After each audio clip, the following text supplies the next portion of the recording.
नमस्कार दोस्तों, आपका स्वागत है हमारे आज के पॉडकास्ट में, जिसका शीर्षक है शराब दो धार की तलवार। आज हम शराब के नकारात्मक और सकारात्मक पहलुओं पर और भी गहराई से चर्चा करेंगे। साथ ही ये भी जानने का प्रयास करेंगे कि सरकारें शराब की बिक्री पर पूर्ण प्रतिबंध क्यों नहीं लगाती। शराब का नकारात्मक पहलू, दीर्घकालिक प्रभाव। शराब का शरीर और दिमाग पर नकारात्मक प्रभाव तत्काल ही नहीं बल्कि दीर्घ काल में भी पड़ता है। आइए इसे और गौर से समझते हैं। यकृत यानी लीवर पर विनाशकारी प्रभाव। शराब का सेवन सीधे तौर पर यकृत लीवर को प्रभावित करता है। नियमित रूप से शराब पीने से फैटी लीवर, लीवर सिरोसिस और यहाँ तक कि लीवर के फेलियर जैसी गंभीर बीमारियाँ हो सकती हैं। ये स्थितियाँ जानलेवा हो सकती हैं दोस्तों, और इनके इलाज में बहुत अधिक धन खर्च होता है। हृदय रोग का खतरा। शराब रक्तचाप को बढ़ा देती है, जिससे हृदय रोग का खतरा बढ़ जाता है। साथ ही ये खराब कोलेस्ट्रॉल के स्तर को बढ़ाता है और अच्छे कोलेस्ट्रॉल के स्तर को कम करता है, जिससे धमनियों में रुकावट पैदा हो सकती है। इससे दिल का दौरा और स्ट्रोक का खतरा बढ़ जाता है। मस्तिष्क की क्षति। शराब मस्तिष्क की कोशिकाओं को नुकसान पहुंचाती है, जिससे याददाश्त कमज़ोर हो सकती है, सीखने की क्षमता प्रभावित हो सकती है और डिप्रेशन जैसी मानसिक बीमारियां हो सकती हैं। कैंसर का खतरा। शराब के सेवन से मुंह, गले, स्वर यंत्र यानी विंड पाइप, अन्न प्रणाली, ईसोफेगस, यकृत, स्तन और कोलोन सहित कई तरह के कैंसर का खतरा बढ़ जाता है। गर्भवती महिलाओं और शिशुओं पर प्रभाव। गर्भवती महिलाओं के लिए शराब का सेवन बेहद खतरनाक है। इससे शिशु में जन्म दोष पैदा हो सकते हैं, जैसे कि फीटल अल्कोहल सिंड्रोम, FAS जिसे हम कहते हैं दोस्तों, जिससे शारीरिक और मानसिक विकास संबंधी समस्याएं हो सकती हैं। दुर्घटनाओं और चोटों का खतरा।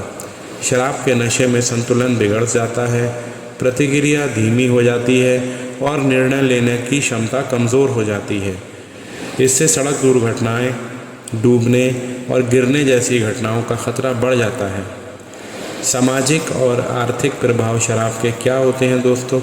शराब का नकारात्मक प्रभाव सिर्फ शराब पीने वाले व्यक्ति तक ही सीमित नहीं रहता, बल्कि पूरे समाज को प्रभावित करता है।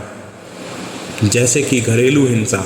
शराब का सेवन अक्सर घरेलू हिंसा का एक प्रमुख कारण होता है। शराब के नशे में लोग हिंसक हो जाते हैं, जिससे पति पत्नी के बीच झगड़े होते हैं और बच्चों को शारीरिक और मानसिक रूप से प्रताड़ित किया जाता है। परिवार का टूटना। शराब की लत परिवारों को तोड़ सकती है। शराब पीने वाला व्यक्ति अपनी जिम्मेदारियों को पूरा करने में लापरवाही करता है, जिससे परिवार में आर्थिक तंगी आ जाती है और रिश्ते खराब हो जाते हैं। बच्चे अक्सर ऐसे माहौल में उपेक्षित महसूस करते हैं, जिससे उनका विकास प्रभावित होता है। बच्चों पर बुरा प्रभाव। माता पिता का शराब पीना बच्चों पर गहरा असर डालता है। ऐसे माहौल में बच्चे असुरक्षित महसूस करते हैं और उनमें गलत आदतें डालने का खतरा बढ़ जाता है। साथ ही शराब पीने वाले माता पिता बच्चों को पर्याप्त समय और देखभाल नहीं दे पाते हैं, जिससे उनका शैक्षणिक प्रदर्शन और सामाजिक विकास प्रभावित होता है। आर्थिक बोझ। शराब पर खर्च होने वाला पैसा परिवार के लिए ज़रूरी चीज़ों पर खर्च नहीं हो पाता है। इससे गरीबी कायम रहती है और बच्चों की शिक्षा दीक्षा प्रभावित होती है। इसके अलावा शराब के कारण होने वाली बीमारियों के इलाज पर भी बहुत पैसा खर्च होता है, जिससे परिवार की आर्थिक स्थिति और भी ख़राब हो जाती है। अपराध में वृद्धि। शराब का सेवन अक्सर हिंसा और अपराध का कारण बनते हैं। झगड़े, मारपीट, चोरी और बलात्कार जैसी घटनाओं में अक्सर शराब का नशा शामिल होता है। इससे समाज में अशांति का माहौल बनता है और लोग सुरक्षित महसूस नहीं कर पाते। कार्यबल पर प्रभाव। शराब की लत से ग्रस्त लोग अक्सर काम पर अनुपस्थित रहते हैं और अपना काम सही ढंग से नहीं कर पाते हैं। इससे उत्पादकता कम हो जाती है और कंपनियों को आर्थिक नुकसान होता है। शराब का सकारात्मक पहलू। ये मिथक है या सच? आइए देखते हैं दोस्तों। शराब के कुछ सकारात्मक पहलुओं के बारे में ये दावा किया जाता है। आइए इन दावों में कितना दम है देखते हैं। सामाजिक स्नेह बढ़ाना। कुछ लोगों का मानना है कि शराब पीने से लोगों में घुलने मिलने और खुश रहने की क्षमता बढ़ती है। ये सच है कि शराब शुरुआत में लोगों को थोड़ा कमज़ोर और बेफिक्र बना सकती है, जिससे वे जल्दी घुल मिल जाते हैं, लेकिन ये प्रभाव अस्थायी होता है।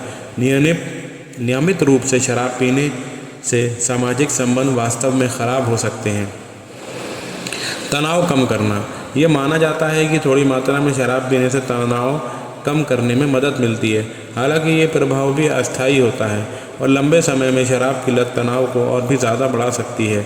शराब की वजह से रिश्तों में समस्याएं पैदा होती हैं, आर्थिक परेशानियां खड़ी हो जाती हैं और स्वास्थ्य बिगड़ता है, जो तनाव को और बढ़ा देता है। चिकित्सा में उपयोग। कुछ दवाओं में थोड़ी मात्रा में अल्कोहल का इस्तेमाल किया जाता है, ये सच है, लेकिन ये अल्कोहल चिकित्सकीय उद्देश्यों के लिए ही होता है और डॉक्टर की सख्त निगरानी में ही दिया जाता है। दवाओं में इस्तेमाल किया जाने वाला अल्कोहल पीने योग्य नहीं होता और इसकी मात्रा बहुत कम होती है। तो फिर सरकारें शराब की बिक्री पर प्रतिबंध क्यों नहीं लगाती? ये एक जटिल सवाल है। शराब के इतने सारे नुकसानों के बावजूद ये सवाल उठता है कि सरकारें शराब की बिक्री पर पूर्ण प्रतिबंध क्यों नहीं लगा देती हैं। इसका जवाब इतना आसान नहीं है दोस्तों। सरकारें शराब की बिक्री पर प्रतिबंध न लगाने के पीछे कई कारण हैं, जिन पर विचार करना ज़रूरी है। एक तो शराब राजस्व का स्रोत होता है। शराब की बिक्री से सरकार को भारी मात्रा में राजस्व प्राप्त होता है। इस पैसे का इस्तेमाल शिक्षा, स्वास्थ्य, सड़क, बिजली जैसी बुनियादी सुविधाओं के विकास और सामाजिक कल्याण कार्यक्रमों को चलाने में किया जाता है। अगर शराब की बिक्री पर प्रतिबंध लग जाता है तो सरकार के सामने राजस्व की कमी हो सकती है, जिससे विकास कार्य प्रभावित हो सकते हैं। दूसरा तर्क ये है दोस्तों, ये व्यक्तिगत स्वतंत्रता। कुछ लोगों का मानना है कि शराब पीना एक व्यक्तिगत स्वतंत्रता है। ये वयस्क लोगों का अधिकार है कि वे खाना पीना क्या चाहते हैं। सरकार को लोगों के ये चुनने का अधिकार देना चाहिए कि वो शराब पीते हैं या नहीं। शराब पर पूर्ण प्रतिबंध लगाना व्यक्तिगत स्वतंत्रता का हनन हो सकता है, ऐसा कहा जाता है। दोस्तों, काला बाजार का खतरा। अगर शराब की बिक्री पर पूरी तरह से प्रतिबंध लगा दिया जाता है तो इससे काला बाजार फलने फूलने का खतरा बढ़ सकता है। लोग गैर कानूनी रूप से शराब बनाने और बेचने लग सकते हैं। इससे शराब की गुणवत्ता खराब हो सकती है और जहरीली शराब पीने से लोगों की मौतें हो सकती हैं। साथ ही काला बाजार से होने वाली कमाई अपराधियों के पास जाएगी, जिससे सामाजिक समस्याएं बढ़ सकती हैं। अन्य विकल्पों पर असर। शराब पर पूर्ण प्रतिबंध लगाने से बियर, वाइन और अन्य मादक पेय पदार्थों की बिक्री भी प्रभावित हो सकती है, जिससे सरकार को होने वाला राजस्व कम हो सकता है। तो दोस्तों, देखते हैं आगे की राह क्या है। शराब एक जटिल विषय है, इसके फ़ायदे और नुकसान दोनों हैं। हमें एक संतुलन दृष्टिकोण अपनाने की ज़रूरत है। शराब के दुरुपयोग को रोकने के लिए कई उपाय किए जा सकते हैं। शराब के दुष्प्रभावों के बारे में जागरूकता फैलाना, लोगों को शराब के नशे के खतरों के बारे में शिक्षित करना ज़रूरी है। स्कूलों और कॉलेजों में पाठ्यक्रम में शराब के दुष्प्रभावों को शामिल किया जा सकता है। मीडिया के ज़रिए भी लोगों को जागरूक किया जा सकता है। शराब की बिक्री को नियंत्रित करना। शराब की दुकानों की संख्या को कम किया जा सकता है और शराब बेचने के लाइसेंस देने की प्रक्रिया को कठोर बनाया जा सकता है। शराब की बिक्री के समय को भी सीमित किया जा सकता है, जैसे कि देर रात शराब की बिक्री पर रोक लगाई जा सकती है। शराब पीने वालों के लिए सहायता केंद्र, सहायता कार्यक्रम। शराब की लत से ग्रस्त लोगों के लिए इलाज और पुनर्वास की सुविधाएं मुहैया कराई जानी चाहिए। सरकारी और गैर सरकारी संगठन मिलकर ऐसी पहल कर सकते हैं। परिवारों के सदस्यों और दोस्तों को भी शराब की लत से ग्रस्त व्यक्ति की मदद करनी चाहिए और उसे इलाज के लिए प्रेरित करना चाहिए। कानून की सख्ती से पालन। शराब पीकर गाड़ी चलाने या सार्वजनिक स्थानों पर शराब पीने जैसे अपराधों पर सख्त सज़ा का प्रावधान होना चाहिए और कानून की कड़ाई से पालन किया जाना चाहिए। निष्कर्ष। शराब एक व्यक्तिगत पसंद हो सकती है, लेकिन इसका समाज पर व्यापक प्रभाव पड़ता है। शराब का सेवन जिम्मेदारी से किया जाना चाहिए। शराब पीने से पहले इस बात पर ज़रूर गौर करें क्या इससे आपको या आपके आसपास के लोगों को कोई नुकसान हो सकता है। शराब के बारे में आपका क्या नज़रिया है दोस्तों? क्या आप शराब के सेवन को नियंत्रित करने के लिए और उपाय सुझा सकते हैं?